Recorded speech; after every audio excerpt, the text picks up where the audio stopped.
I really need to go to bed. I don't even need to be up. I keep saying I'm going to do work and I'm not. Let's get this over with. Hi, I'm Josh and welcome to my channel. In this video, I'm going to be giving you my TBR for the Queer Lit Readathon. This is a readathon that happens semi-regularly. I'm not sure how often, to be honest. All I did was look up a Queer Lit Readathon and I found out this one happens every few months. And the next one is going to be March 28th to the 29th. And I'm realizing that I should be able to fit that into my TBR. I wasn't planning on being a part of this when I set up my TBR for the month. But that's okay. Honestly, I think I might start doing this more often where I just leave room for readathons that pop up. It's less stressful to think about all the reading I have to do later on.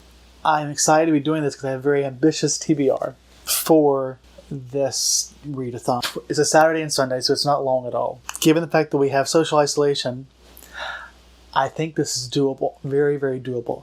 Once this week is over, my workload won't be as intense, so I feel more confident in my ability to do something like this in that period of the month. So without further ado, let's just talk about it. The first one is going to be The Picture of Dorian Gray by Oscar Wilde. I was watching a video about unhauling and pick a book that you don't think you ever read. And I looked up at my classics shelf and I thought, am I really going to read that Oscar Wilde book full of all of his works? I have no interest in Oscar Wilde. One thing led to another, and now I want to read The Picture of Dorian Gray because it features some LGBT or queerness. I don't know a lot, to be honest. I also saw it matched up as a horror genre. And I guess when I think about horror in general, I just don't think of it. I don't think of classics, except for Shirley Jackson. This is, I think, older than that. But in any case, I am excited to read this. This book itself is long, but it's a collection of all of his works. But the actual book that I'm reading is going to be, I think, 9 hours. Cut that in half to 4.5 hours, 2 times reading. I may end up jumping 2.5. We'll see how I feel. Honestly, 4.5 hours in one day isn't bad. The trick is that I also want to be reading A Song of Achilles by Madeline Miller. This one is supposed to take 11 hours. Cut that in half, we're talking 5.5 hours, is that right? Yes, 5.5 hours. So we're talking 10 hours of audiobook in one day if I wanted to complete this in one day. Which, believe it or not, I do, because in addition to this one, which basically explores the relationship between Achilles and Patroclus, that seems wrong, but a friend that was a very close friend. And the next I want to read is Middlesex, which explores a character who is not any one gender, I think. When I looked it up on Goodreads, LGBT wasn't a predominant label as a genre, but it's definitely something that's been considered or listed in LGBT or queer book listings. So I definitely want to read this. Lucky for me, it's being posted on Scribd. The audiobook is on the 29th, which is perfect because I can read these two on the 28th. The audiobook, though, is 21 hours long. So we're looking at another day of 10 hours worth of reading. So 10 hours here, 10 hours here. If it wasn't for social isolation, I would not be bothering with this. But I think I can do this. I can definitely just focus all day. To make vlogging a little bit difficult. But if I wake up at 9, go to bed at 11, I could read these and get vlogging in.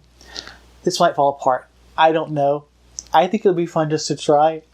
I'll get a feel of how I'm feeling then when it actually happens. But at the very least, I'm going to read at least one of these, probably almost certainly 2, and if I'm really lucky, all 3.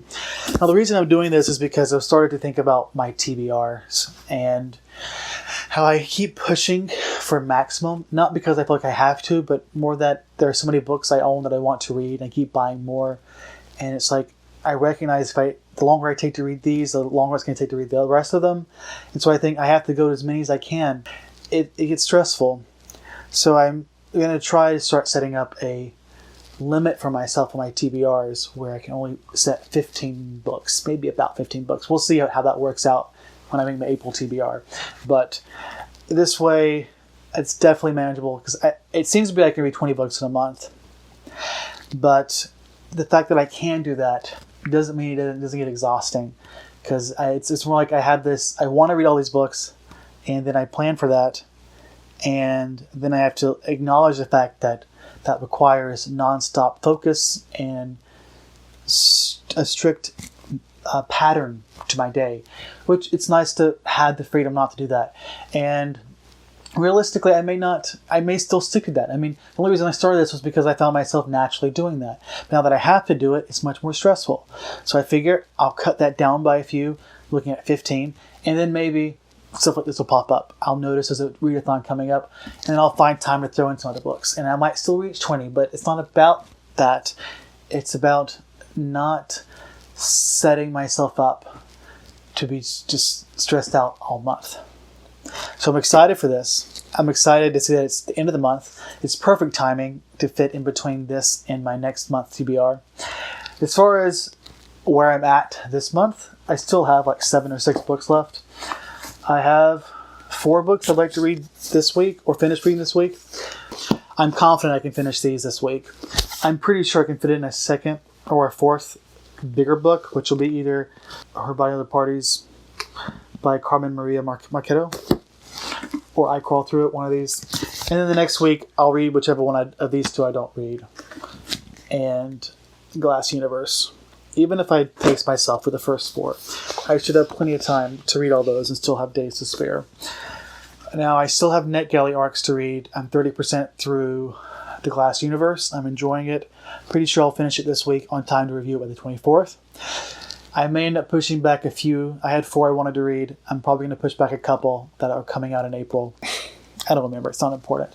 But it's in a way that it's malleable. I can get those reviews out on time. I'm not stressed about that. So there you have it. It is my Queer Lit TBR and my current March update.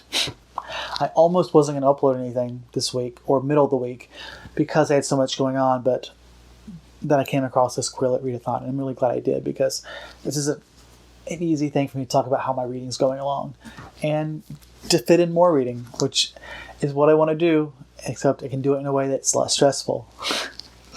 Of course, I'm going to stress myself out that weekend. But that's okay. It's more of just a game, and I'm going to have fun with it. I really hope I like Oscar Wilde, because I'd love to have this book, whole book, if I finish all of it, on my shelf. I'll stop rambling now. I should probably go to bed. Catch you next time. Thank you so much for watching. If you like this, make sure to like and subscribe. And let me know if you're participating in Queer Lit Readathon. And if you're not, tell me why you hate queer people. Tell me a bad joke. You know what I mean. Bye.